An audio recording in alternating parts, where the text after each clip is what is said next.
Hey y'all, welcome back to the channel. If you are new here, my name is Cinae, and if you're returning, hey loves, what's up? So I am back, you guys. Like, of course, I have revamped my budget. I don't know how many times for, life's little unexpected, but honestly, it has been good and it has taught me a lot. So I did want to go ahead and break down my first paycheck of October and go ahead and get that stuff so I can get myself back on track.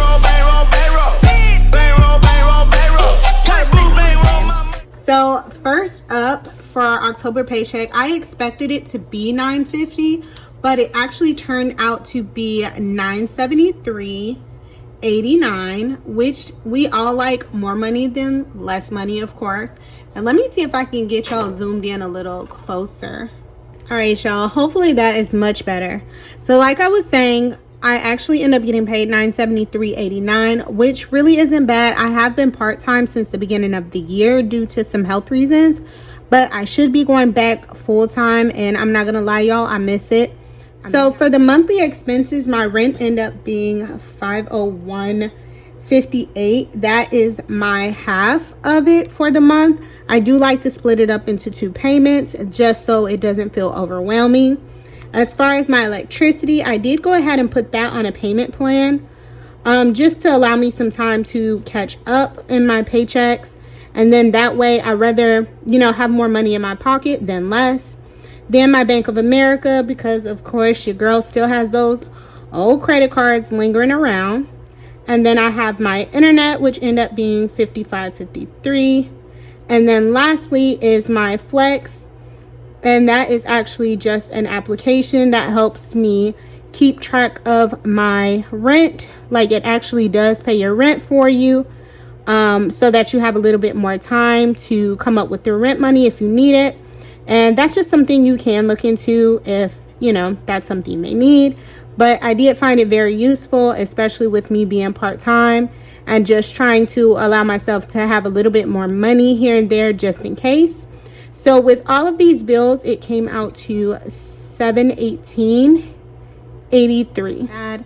So it did leave me with a remaining amount of money of $255.06.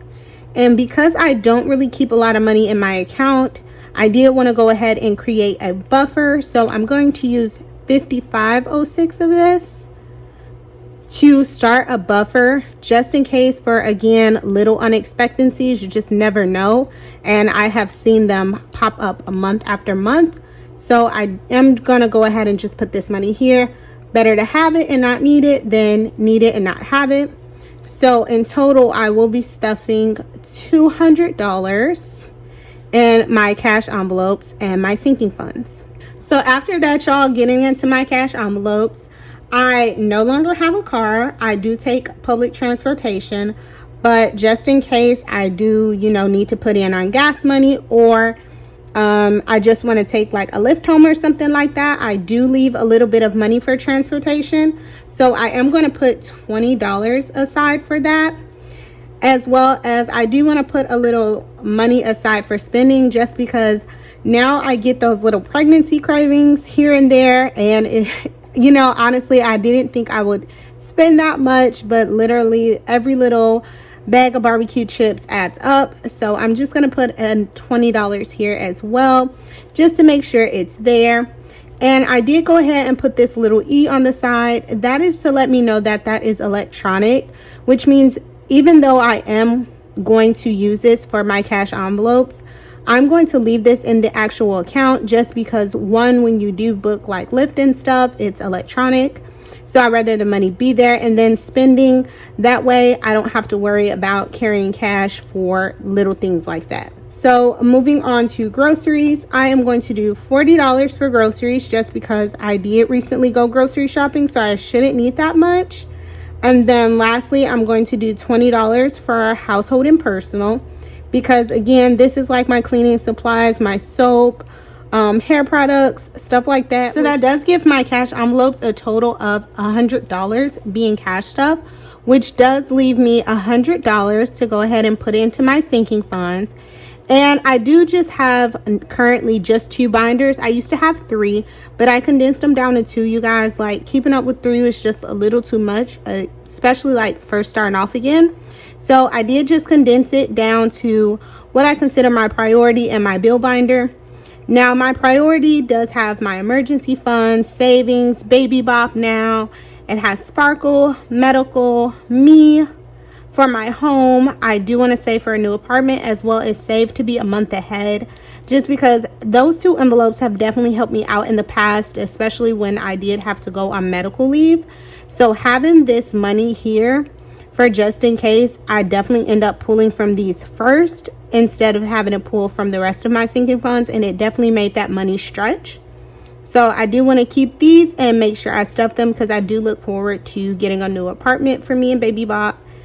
And then moving on to my bills, this is not actually to keep track of the rent every month or internet every month. This is actually in addition to those things. So if I do have extra money, to go ahead and stuff it in these envelopes so that if for whatever reason I'm a little short, I can pull from these envelopes. But also I think this would help contribute to when I am getting that new apartment, because literally it worked last year where I had the money saved in these, and I just started paying my bills out of here instead of having to pay as I go.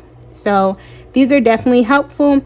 But things like car insurance, I do plan on getting another car. And then of course rental insurance, you can never pretty much go wrong with that, especially when you have an apartment. And then miscellaneous is actually for my personal loan, which I do plan on getting paid down sometime soon. I don't have an exact time, but it will be done, you guys. So first off, let's get into what I'm going to put in my emergency funds.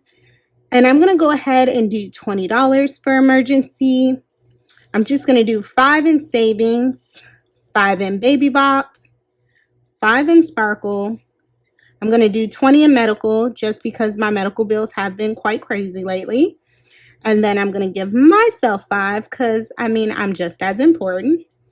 And then I'm going to do $5 in home.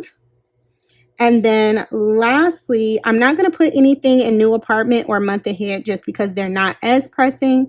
But hopefully with me going back to full time and me working some overtime, I'll be able to, start stuffing those soon enough.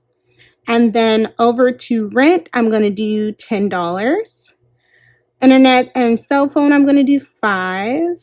Electricity, I'm going to do $10. Subscriptions, I'm not too worried about right now. Car insurance, not worried about right now. Rental insurance, also not worried about right now.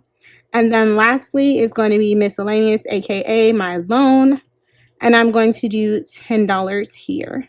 So all together, this should make up 100. So I have 20, 25, 30, 35, 55, 60, 65, 75, 80, 90, 100. So yes, we are good there.